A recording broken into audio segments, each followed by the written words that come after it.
Dean Martin's life started far from the glitz of Hollywood. Born Dino Paul Crocetti in the working-class town of Steubenville, Ohio, on June 7, 1917. He was the son of Italian immigrants.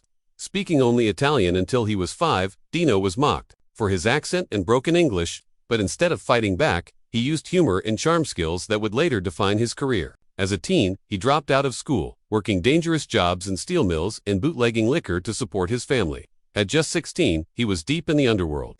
He even boxed under the name Kid Crochet, walking away with a broken nose and busted knuckles. But despite the bruises, Dean never stopped hustling. In New York, he and his friend Sonny King were so broke they staged bare-knuckle fights in their apartment for cash. Some nights they earned $50. They shared meals, borrowed clothes, and never stopped chasing the dream. It was during these early days Dean began singing under the name Dino Martini. Later, his manager pushed him to change it to something more American, Dean Martin. The name worked. His big break came in 1946 at the 500 Club in Atlantic City. A struggling comedian named Jerry Lewis performed before him. When both acts bombed one night, they decided to go on stage together. What happened next changed comedy forever. Dean's smooth voice and deadpan charm perfectly balanced Lewis's manic energy. The crowd erupted in laughter. They were instantly rebooked. Martin and Lewis became the hottest act in the country. Hollywood came calling in 1948, over 8 years. They starred in 16 box office hits. By 1952, they were the top comedy duo in America, even beating John Wayne and Bing Crosby in ticket sales. But behind the scenes, cracks were forming. Jerry Lewis was getting all the attention. When Look magazine cropped Martin out of a photo and featured Lewis solo, it was the final straw.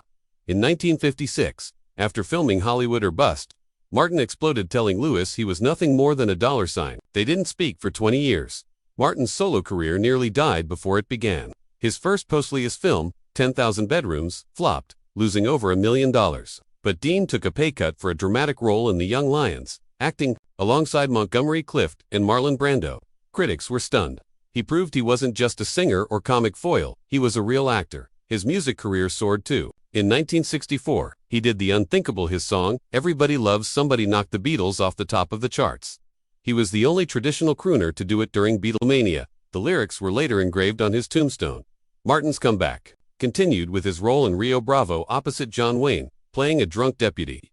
He stunned critics with his emotional depth. He also joined the Rat Pack, alongside Frank Sinatra, Sammy Davis Jr., Joey Bishop, and Peter Lawford. They turned Las Vegas into the capital of cool.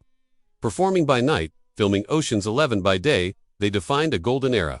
But it wasn't. All glitter. FBI files revealed connections to the mob, especially through Sinatra. In 1965, NBC gave Dean his own variety show. He agreed only if he could work 1 day a week, skip rehearsals, and still get a massive paycheck. Shockingly, NBC said yes.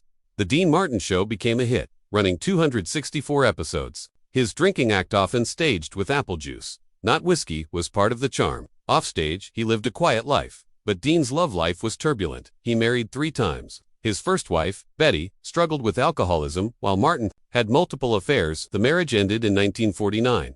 Weeks later, he married Jean Beaker. She became the mother figure to all his kids, even from his first marriage.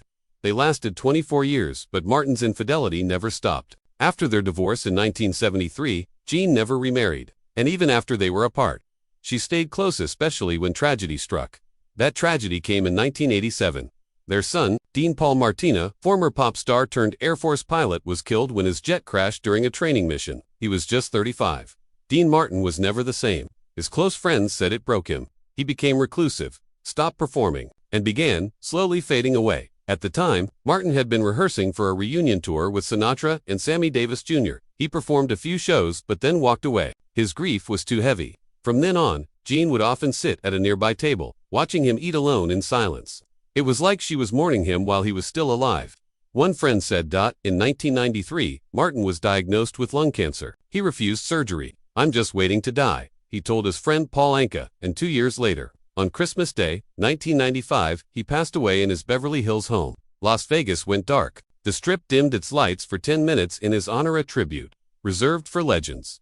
3 weeks after the death of his youngest son, Richie, in 2016, Dean Martin passed away too. The Martin family legacy, filled with triumphs, scandals, heartbreak, and unforgettable charm, closed its final chapter. But the world never forgot the man they called the King of Cool.